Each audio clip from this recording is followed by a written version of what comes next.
Thanks for coming out and watching the oxymoronic Reddit Professional Show, where I showcase the best and worst of the internet. Here I comment on brilliant and hilarious comment chains regarding dumb shit on the internet for you to enjoy. Make sure to subscribe, hit the little bell button so that you get notifications every time we come up with a new video. Enjoy this week's show. I'm the Monopoly man that trolled Equifax, AMA. I am a lawyer, activist, and professional troublemaker that photobombed former Equifax CEO Richard Smith in his Senate banking hearing. I cosplayed as the Monopoly man to call attention to SJRES 47, Senate Republicans Get Out of Jail Free card for companies like Equifax and Wells Fargo, and to brighten your day by trolling millionaire CEOs on live TV. Ask me anything. What kind of costumes? Because I'd go dressed as Shang Tsung and show them who the real stealer of souls is. The sky is the limit, my friend. Apparently, someone once dressed as Lincoln, complete with a 2-foot-high hat. I think they may get touchy if you wear a mask though, fake mustaches only. Yes. Shang Tsung doesn't wear a mask and happens to have a bad mustache. Oh man, I want to do this for my next cosplay. Thanks for replying and keep up the great work. What is your favorite Monopoly game piece? Mine is the thimble. I have to go with the iron. Gotta keep this suit pressed. OG Top Hat or GTFO. Public citizen called Arbitration Clauses a get-out-of-jail-free card for companies. What advice do you have for people who don't want to fall victim to these hidden clauses? Sadly, these rip-off clauses seem to be just about everywhere now. We even found one in the Pokemon Go terms and conditions last year.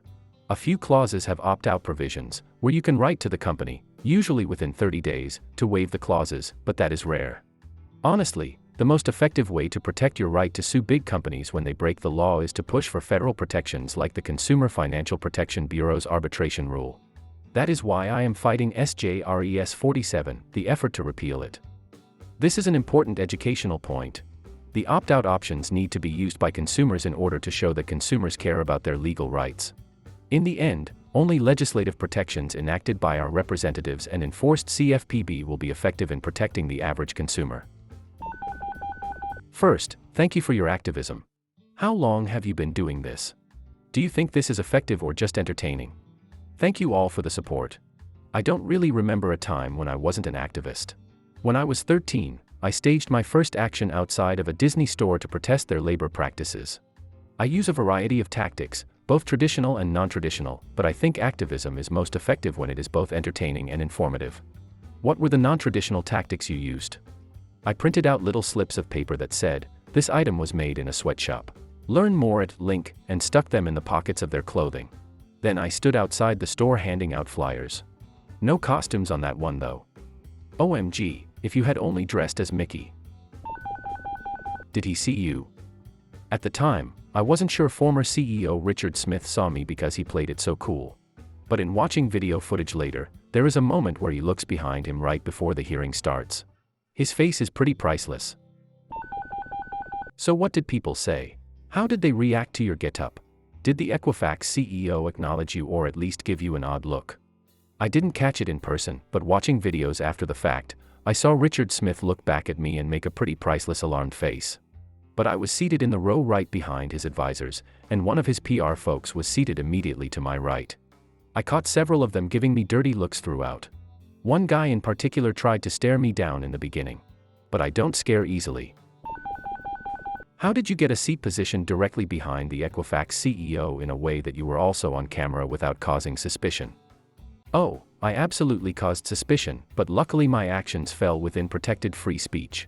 I knew which seat to sit in because I have watched and attended many Senate banking hearings as a plainclothes advocate. What law do you practice? I do policy and advocacy work, focused mostly on corporate accountability and financial reform at the moment, so I don't spend a lot of time in courtrooms. But I graduated from UCLA Law as part of their public interest law and policy and critical race studies programs, and I am admitted to practice law in California. Any other direct actions planned? Also, the Monopoly man doesn't have a monocle and I'm interested as to whether you knew that but decided to go with the monocle anyway because so many people think he does or if it's just a good prop. I have to admit, you pulling out the monocle was quite possibly the funniest thing I've seen in months. Thanks for asking.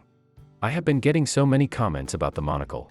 When planning the outfit, I used Google images of rich Uncle Pennybags as reference. Most of the images didn't have a monocle, but a few did, and I knew it would make a great prop.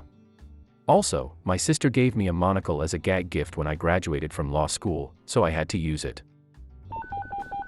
Have you had many news organizations or people reaching out to you after the fact? How widely were you recognized by people who knew you? I have been doing non-stop press since Wednesday.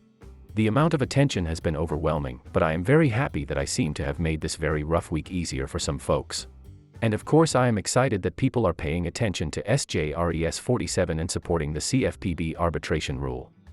Strangely enough, many folks who know me personally did not recognize me in costume. Every day, I get several texts from people who just figured out it was me. I imagine some folks will only find out years from now. Serious question, are you paid by nonprofits or is this on your free time? Do you have a full-time career? I would like to get into activism, but it's hard when you work a 9 to 5.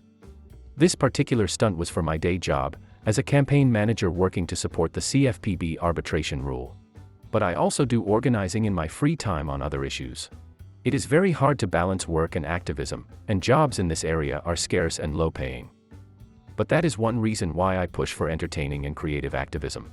I hope folks can turn this kind of fun protest into a hobby that energizes us rather than tires us out. What kind of laws you wish more people knew about that can help them financially for the future? What can be done by everyone to help the process to start scrapping the Social Security card and getting an identification similar to the UK? This is a really huge deal and seems like everyone is brushing it aside and letting people get away with this huge leak. What is currently being done to help mitigate this damage in the long foreseeable future? These are great questions, but a bit outside my wheelhouse. I focus more on corporate accountability and access to the court system than credit reporting reform, hence my focus on SJRES 47. But I would check out my colleagues' work at the National Consumer Law Center and the Consumer Federation of America. They have been very active on these issues. From what I glean though, this is a seriously endemic problem, and we need congressional action to actually remedy the catastrophic damage done in this breach. So, again, call your senators. Were you worried that this stunt would distract from the hearing in Equifax to become a secondary thought? That was definitely on my mind. I strategically tried to be most entertaining during the questions I thought were most important, in hopes that if I made it onto news shows, people would hear those questions and answers. Fortunately, the coverage so far has been surprisingly focused on the issues.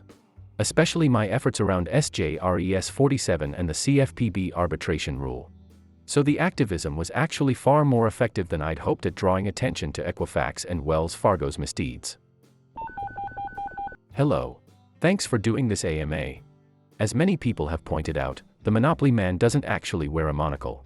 Are you going to modify your costume to stay true to the original, or is this your take on the Monopoly Man? Do you have any other costumes? Will you continue with Monopoly Man for any other events?